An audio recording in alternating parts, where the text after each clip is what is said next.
Hey you guys, how are you? I'm here and I'm taking a look back at Baltimore, DC One Carnival with my girl Brandy. Say hi, Brandy. Hi. Okay, so let's get straight into it. About how many bands were there? Would you approximate? This is an approximation, by the way, folks. I would say about maybe like 10 to 12 bands, like a handful of bands, that's all. Okay, and of those 10 to 12 bands, how many were like costume bands versus other types? Well, I only saw a couple and few by the time I was actually able to reach the parade itself. So I want to say maybe about 2 or 3 costume bands. And they had like a paint band. They had the mud band, of course, Steel Pans. But that band also well too. Okay. Did you jump up with any? I did. I jumped up with Mud.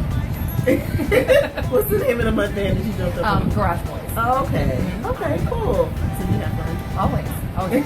You always have. I need you to give me your honest opinion because Brandy is fun, girl. She has fun wherever she goes. Brandy don't go nowhere and not have fun. So you gotta like peel back the layers with Brandy when you ask her, like, how was it really? No, for real. So the vibes were nice. The DJs were great. Who DJed? It was Andy Mix, Shiloh International, Hazard. They all DJed. There may have been some more too, but I can't think right now who all they were. Because you was drunk, wasn't you? No. Brandy, it was nice on you. Don't believe No. That's why everything was always Just drinking fun. H2O on the road. Okay, so you didn't jump up with any other bands at all? Like you didn't take a line, like when they just take a chip back? Yes. Or a chip, or you did? Yeah, I did. Okay. So I passed through Short Muss. That was a costume band. They had really pretty costumes on the road. Okay. So a couple of friends were in that band, so I just kind of, popped in, took a quick line, but then I moved on to the next band that was, I believe, right behind them, which was the paint band. That was a fake news band. Okay. Tell me about the parade route. How was that? How was the trip in Baltimore? The route's great. The route's not very long route, but basically, it's just because the trucks move very slow paced, and it gives you a good, nice several hours. How long were you guys on the road? So, it started at 11. I didn't reach till about 2, but we were actually... Hold up. What you mean you didn't reach until 2? Long story, but I didn't reach till about 2, and was there till about maybe close to 6. So it was a nice long time. On the road close to 6? Yeah. That is a long time. Okay. So I gather, like, just comparing this to when DC Carnival used to be on Georgia Avenue, I feel like as the years, like in the recent past, I want to say, they kind of like rushed us off the road. I remember one year playing mass and literally we jumped for like 2 hours. And that was it. It was a wrap. So that's nice. And it was a nice long parade route and stuff. So tell me, I want to know so much. I wasn't there, folks. So I missed all the action.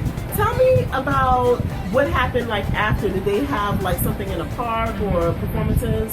So at the very end, they did have an actual park section that if you wanted to pay a fee to be able to go in, you could. How much was it? That I don't know, because after it was all said and done, Brandy was nice. I was so just tired, wet. I was ready to go home and bathe. So, so I didn't go to the park. Okay. But I'm pretty sure it was like a small fee. Usually those park entrance fees are like anywhere from $10 to $20 depending. Okay. But yeah. So. Okay, cool. So I'm getting all journalistic on you. Okay. Tell me, Brandy, do you have any recommendations for the Baltimore Carnival board or DC Carnival board? I guess we were talking about Baltimore Carnival board then. I mean, because it's one carnival now. It's the Baltimore DC One Carnival. Let me just be clear, folks. So, recommendations wise, it's really hard to say because when DC Carnival is no more, they took it away from us, and so it's kind of like I know. So anytime that we can get some type of event like this and we can kind of have a carnival, I don't have a whole lot of complaints because it wasn't like they were rushing us off the road. It wasn't like there was a ginormous police presence. It wasn't. Folks kind of jumped in the van and it wasn't a big issue of people getting pushed out the van. It was actually like a pretty uneventful situation. Uneventful but eventful. Yes. Okay. It was uneventful as far as any major issues. As far as the popo, or people getting out of pocket. So, but it was a good jump. Yes. Okay.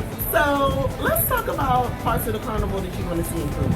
I mean, there's always room for improvement. That's the only reason why I'm bringing it up. Not to be negative. You guys know I'm not a negative Nancy. I like to keep things really on the uptick and positive, but what could be improved? Well, I want to say that basically from a standpoint of the fact that DC Carnival is no more, we don't have it anymore. We have to take this opportunity that when we have a carnival to be able to enjoy it, have fun, do what we need to happen. As we got closer to Clifton Park, that's the park where everything kind of ends. Okay. That's the conclusion of the parade. Pretty much, yes. Okay. So basically, the cross streets were not blocked off like they should have been. So there should have been some type of roadblock, at least a block prior to that happening, because when you're coming down the road with the big trucks, you're coming down the road with 1,000+ people, we're not going to stop. And there's no police that are there to stop traffic, and it's going to just keep going. And there was plenty of traffic that was pretty much at a standstill until a whole van just pretty much the whole van passed. And so, of course, I'm in one of the biggest vans on the road, so I mean, I felt bad for the people, especially in like buses or the bus routes. So I mean, I'm not sure what they ultimately did, if they made them turn around or go other directions, but yeah, I mean, it just that's the only thing I could think of that probably could have flowed a little bit better, at least for other people that were non-masqueraders, or not even in the parade, or didn't even know the parade was going on, because there were a lot of folks that kind of stepped out their car and looking like, what is going on? What is going on? Why are people half naked on the road? Like, what's going on? Why are people so dusty? Like, what's going on? Right. Trying to figure it out. Why do these people have mud on them? Yeah. What is going on? I'm scared. I'm scared.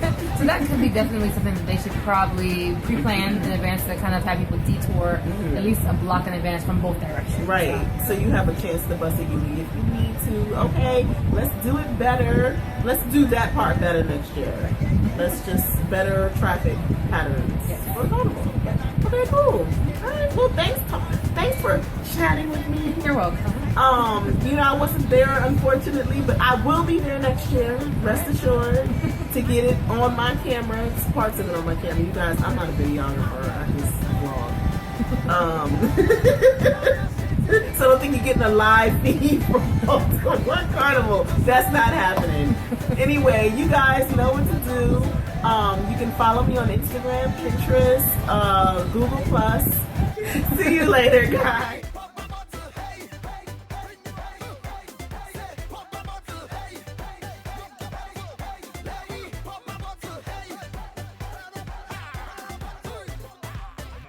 Music.